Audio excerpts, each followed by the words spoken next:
says the cost of living, including rent, in Johannesburg is 7.1% lower than in Cape Town. So I would say the cost of living in Cape Town is ridiculous.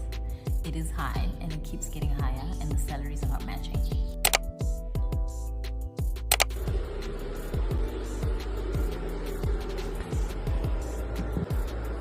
Testing. Beloveds, let's talk cost of living in Cape Town. Found some really interesting stats, which, to be honest, when you're living here, you have a very different feel of it all, but it's important to know the statistics, what it actually says. So the first thing that I found really interesting is the cost of living in Johannesburg is 6.3% higher than in Cape Town. This excludes rent. So it is cheaper to live in Cape Town on average without rent included. Okay? Then it says the cost of living, including rent, in Johannesburg is 7.1% lower than in Cape Town. Interesting. So now when you include rental, it's cheaper to live in Johannesburg, statistically. Which then means that the rental market in Cape Town makes the cost of living significantly higher than Johannesburg in this case, which is probably the reason why it feels like it's really expensive to live in Cape Town, although Cape Town is a very expensive city to live in. Then it says rent prices in Johannesburg are 38% lower than in Cape Town. Quite significant. Grocery prices in Johannesburg are 1.6% lower than in Cape Town. Another thing to factor in, cost of food. So based on this, even though it is 6.3% higher to live in Johannesburg than Cape Town, if you factor in the price of rent and you factor in the price of food, then Cape Town is technically the more expensive city to live in. What does this really mean? Because it's kind of confusing. And we've been reflecting a lot on this with friends. And I asked a few of my friends actually what they thought about this. Preferred everything. The hate relationship is just the cost of living, right? The rental, I just can't sometimes justify why I have to pay so much money. Like, I want to stay in town, but like for me to pay like 20K, no. I don't understand how they come up with those prices. I actually don't know. I think I'd have to do like a deep dive. I think it only makes sense if you want a certain type of lifestyle. For example, if I was still single and I didn't have kids, right? Living closer to town, if I could afford it, would make sense. If I make my peace with the fact that I'm not necessarily going to have a car, maybe. Yeah. You say, I don't need a car. My whole life revolves around being in the city center. Then you eliminate like 5K, if more than 5K. Actually, it's about 7. So that amount goes goes to your rent. So you say, you know what? I want to be comfortable. I want to live in a small bachelor. You can even have a bachelor. You like, it's my first apartment, maybe. Right. Not building, just wanting to enjoy the season of my life. Gosh. Then you make up for those costs.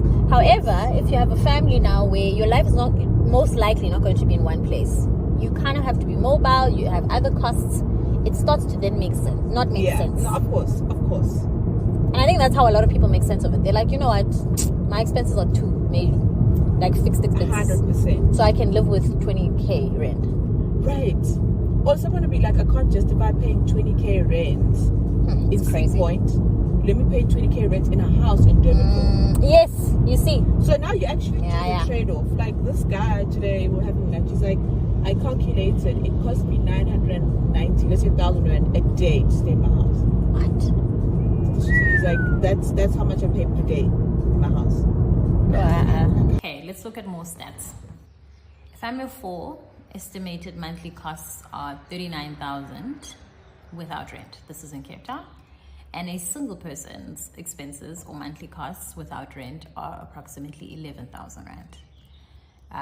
So this is obviously also quite high because you have not factored in cost of living in terms of rental, and depending on the area that you live in Cape Town, the price of rent can be ridiculous. So for context, the further you are from the city center, the more cost effective or cheaper rental prices tend to be, or property prices tend to be. However, that's not always the case. It also depends on the area, this, if it's a suburb, if it's a little bit outer, you know, in the outskirts, if it's a new development. So it's not always automatically the case that the further out you are, the cheaper it is, but generally that's the case.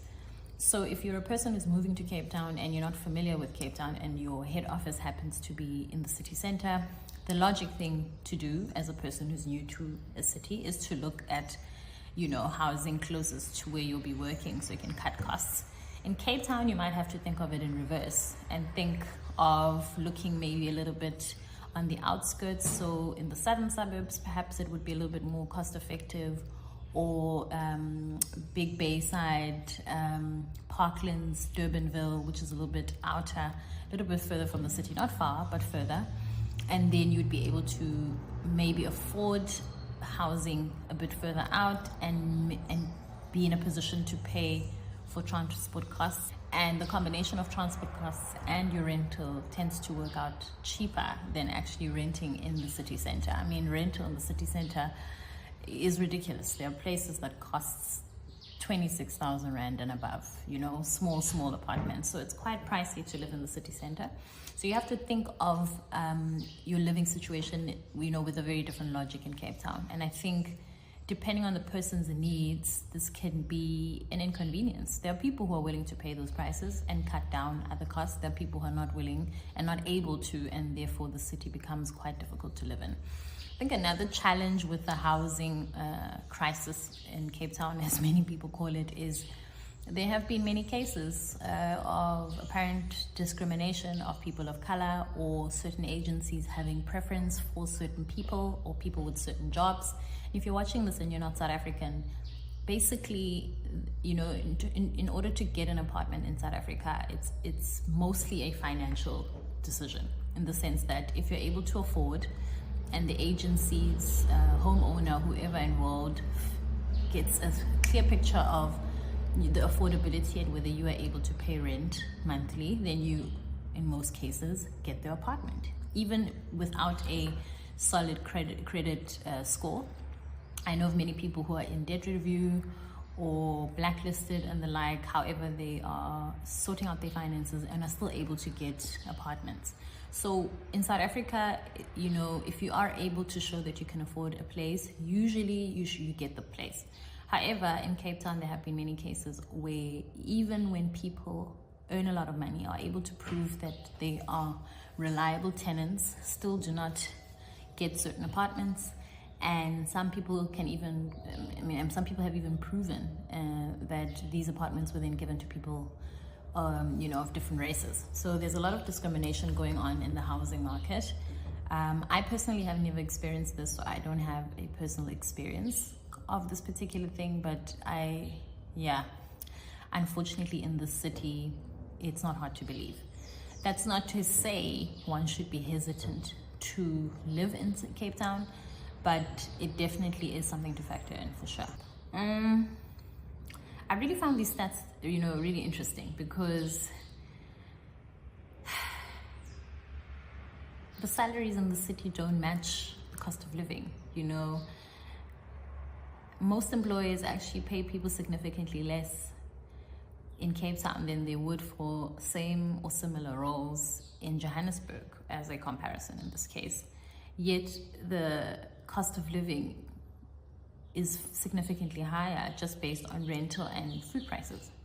So you would think that employers would factor this in and pay people more. However, that's not the case. So on salaries, average monthly net salary in Cape Town is 27,000 Rand. Expenses again, let's go back to the expenses. A family of four, monthly costs are 39,000 Rand.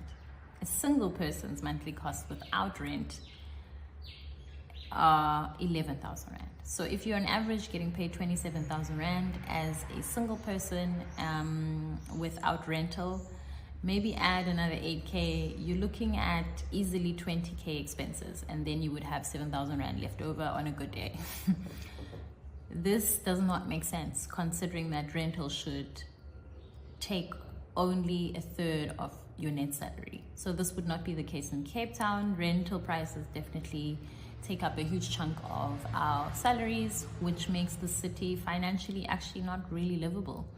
From my own experience, I must say that I prefer living in Johannesburg. One, because job market is better, salaries are higher, money stretches. So even though your rent would be significantly lower in Joburg and maybe other expenses, because you're getting paid more, you're able to live far more comfortably, obviously, logically, in that city.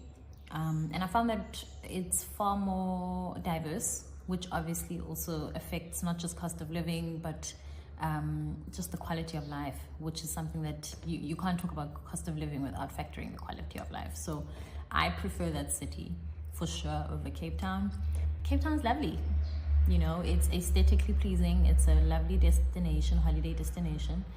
There's a lot to do outside. I do think that the Western Cape government goes above and beyond to make sure the city is a walkable city, a livable city, a city where you can do a lot in nature.